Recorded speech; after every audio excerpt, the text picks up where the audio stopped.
Auto-scroller. This was another level that was in the demo as well. Yeah, yes, right after the one we just left. Well, no, after the one before the one we just they sort of skipped the factory sequence. Yeah, but, they put in the that would be quote unquote story spoilers if they put the factory in. So yeah. So the way Shantae animates when she jumps here, all I can think is it's a good thing half-genies can jump with their butt.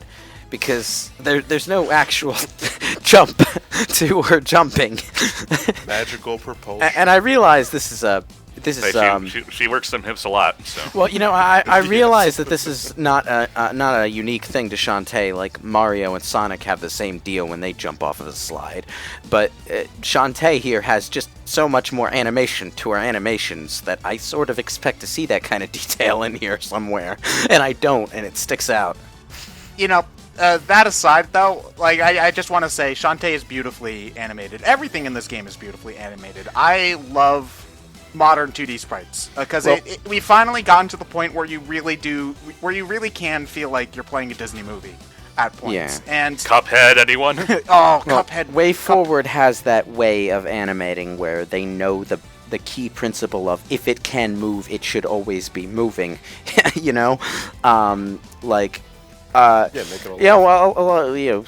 people are going to whine about the jiggle physics, but if they're, actually looking at the animation, they'll notice that everything has jiggle physics, from the clothes to the hair to the flab on the fat guy's belly to Bolo's vest right there.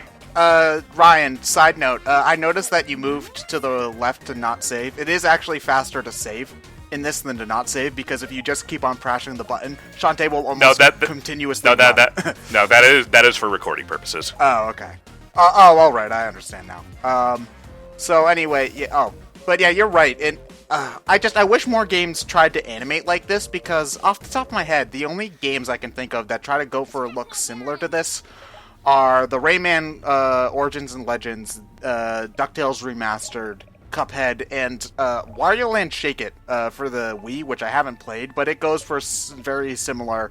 This could be a 2D cartoon kind of art style, and it's underutilized and it could look gorgeous. So I wish more companies did it. The art style is great, but what really sells it is the competent animation. And I wasn't kidding when I mentioned that if it can move, it should be moving is a basic principle for sprite animation. It's basically the way a game sprite is animated to make it not look static. And it was a big thing that set like the real legends of 16-bit sprite animation apart back in the day from the more vanilla offerings, if you know what I mean. Trying to think off the top. I'm a bit sleepy, so the example that I'm trying to think of, I can't put a name to. I think it's even just. I want to think Metal Slug did that kind of thing a lot. Metal Slug did that a lot. It's even just characters that move when they're idle, as opposed kind of bop around when they're idle, as opposed to just kind of standing there. And that kind of started with having an idle animation that would play after a little bit, Sonic style. Like, that's better than Mario World, where Mario will just stare blankly into space no matter how long you touch the controller.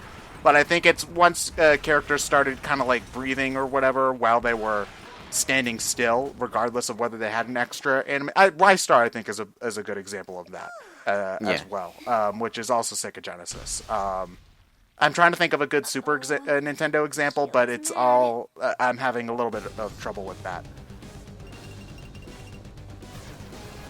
Also, man, this mermaid is a jerk. You freed her. Well, to be fair, she is kind of upset. She's in a panic. She doesn't know what she's doing. Also, one thing I just noticed is that her little head jewel is attached to the hair instead of to her forehead, because it's moving with her hair. So you're attacking her hair clip, and that hurts her somehow. Yeah, she paid a lot for it. It's very emotionally damaging to see that get hurt. Did you buy any magic, Ryan? Not yet. Oh, okay. Yeah, without magic, this part of the fight is pretty awkward. Yeah. If you can guess which side she comes in, you can sneak in a couple hits. Here's the thing that confuses me about Queen Mermaid's design. She's the only mermaid with a bra. What the fuck? She's the only one who's gone through puberty. Yeah, that's all I got. Sorry. I mean, it's pretty standard stuff, but all the other mermaids go around topless, so why? I don't know. I mean, I know what they're going for. It's the Little Mermaid design classic stuff, but I like the way Techno Baron is animated here. His helmet almost looks three-dimensional. Helmet may be three-dimensional. I honest to God think that there is a bit of 3D trickery to the way these characters move. That can happen sometimes. I think one of the Blaze Blue games did that kind of thing. It's also how Paper Mario the Thousand Year Door did its sprites, where they were a bunch of flat 3D objects kind of plastered together at some points, whereas the original Paper Mario, it was just one texture at all times. It might be that, but I don't know enough about the technology to say for sure, but I wouldn't be surprised, I suppose. It would make, from an animating perspective, it would make things an awful lot easier if you could worry about only having to animate certain layers as opposed to having to animate one gigantic thing. Because, to use the Techno Baron as an example, his helmet, to get that look using just 2D layers will require at least 4 or 5 different layers. Oh, the crab's adorable. I love it. It's, that's a lot of work for something so small, so either wait for it or fucking nuts. Which, they might very well be. They might well be, because I still love, I hold similar praise to what you guys are saying about how this game looks. I love the way this game looks. That said, I still don't mind pixel games, which I think WayForward does really good with, especially with Shantae. So I like to think that maybe they use some 3D magic to get around some of the more arduous tasks of animating some of these characters, because to do that, I mean... Either way, and one thing I actually did want to mention earlier is the art style between the sprites and the dialogue portraits is actually unified for a change. Yes. So Shantae, if you look at official art for Risky's Revenge, it's always different. Every game has a different art style. It's maddening. Yeah, even though the sprites are basically the same every time. Yeah, Risky's Revenge in particular lent a lot of sprites to Pirate's Curse, so a lot of the sprites are using the old pre-Inti Creates artwork design, whereas the portraits in Pirate's Curse were done by Inti Creates, so it's kind of weird, but yeah. I will say I love the kind of slightly chibi look to Half-Genie Hero. I think it's a logical, well, maybe not logical, but I can understand why people might like the older look a little bit, but I think it fits for the thing that I like about this art style is that it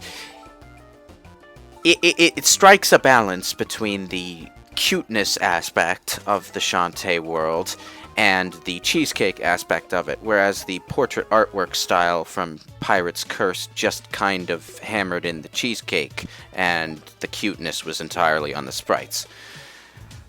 So I like cheesecake. I'm not a fan of cheesecake, honestly. Like, give me a normal cake any day. I don't need ice cream cake, Ted.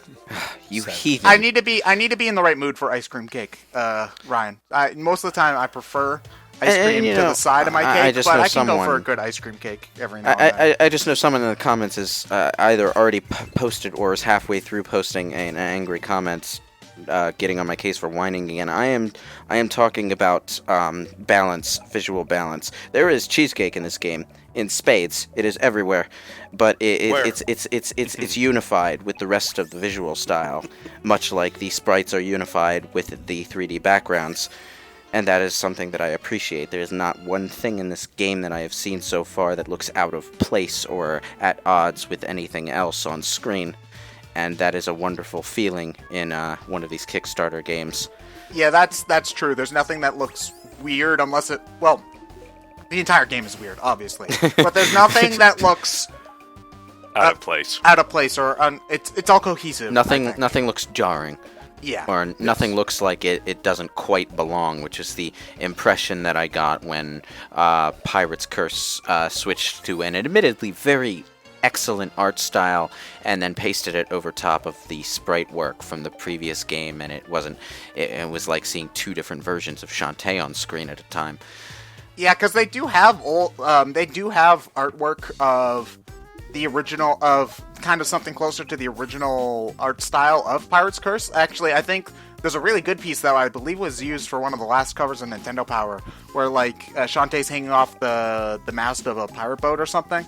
That looks awesome. I'm holding on to that issue right now. now. It looks awesome, but it's also not anywhere close to the art design that they used for the final game. If I were to make a parallel to something that has no basis in Cheesecake, it would be the DS Castlevania games up until Order of Ecclesia, where they were still using that god-awful generic anime style for the portraits. And that just didn't fit with the game at all. And it was a godsend when Order of Ecclesia brought back a more painted art style to go with the horror motif.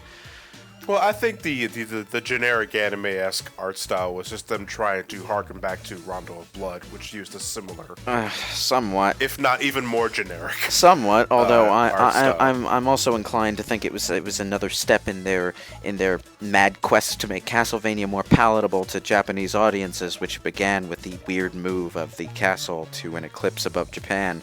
That's a good first. It's a good step.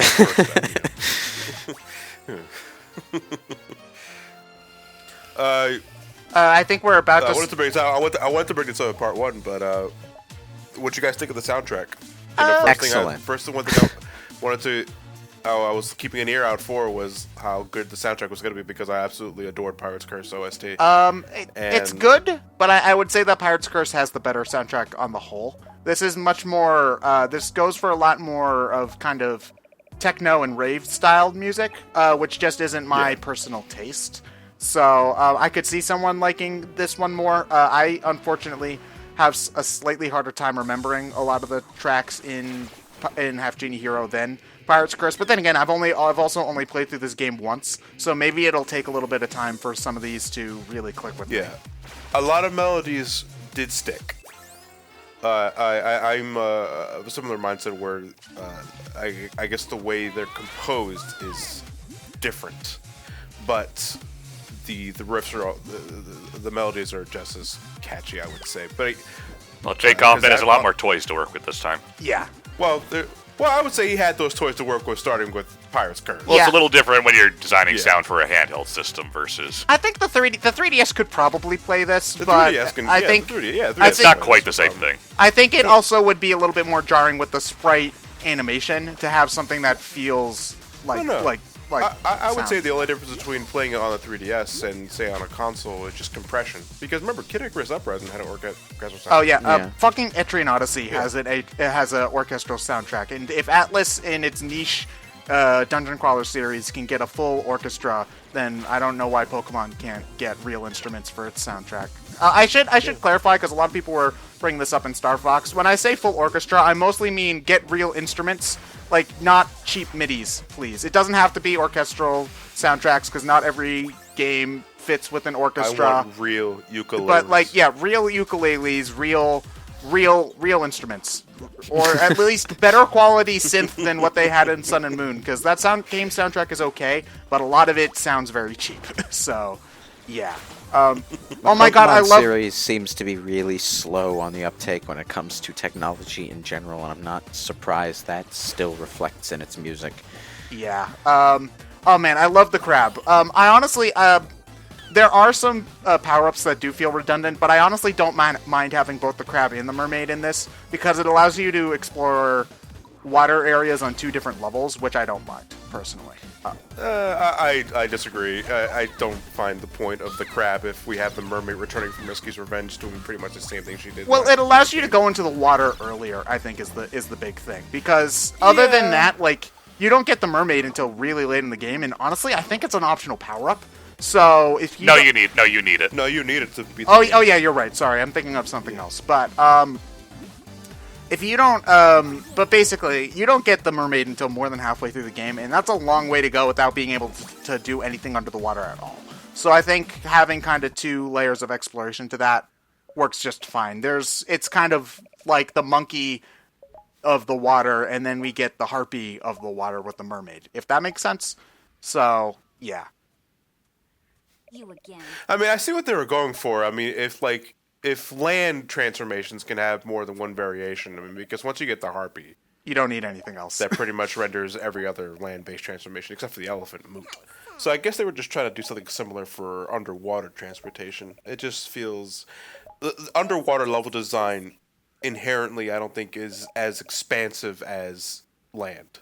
Which is kind of ironic when you think about the real world, how it's mostly water. Yes. But, you know... I'm pretty sure the other 7/8 of Risky's Revenge is underwater. We just don't go there.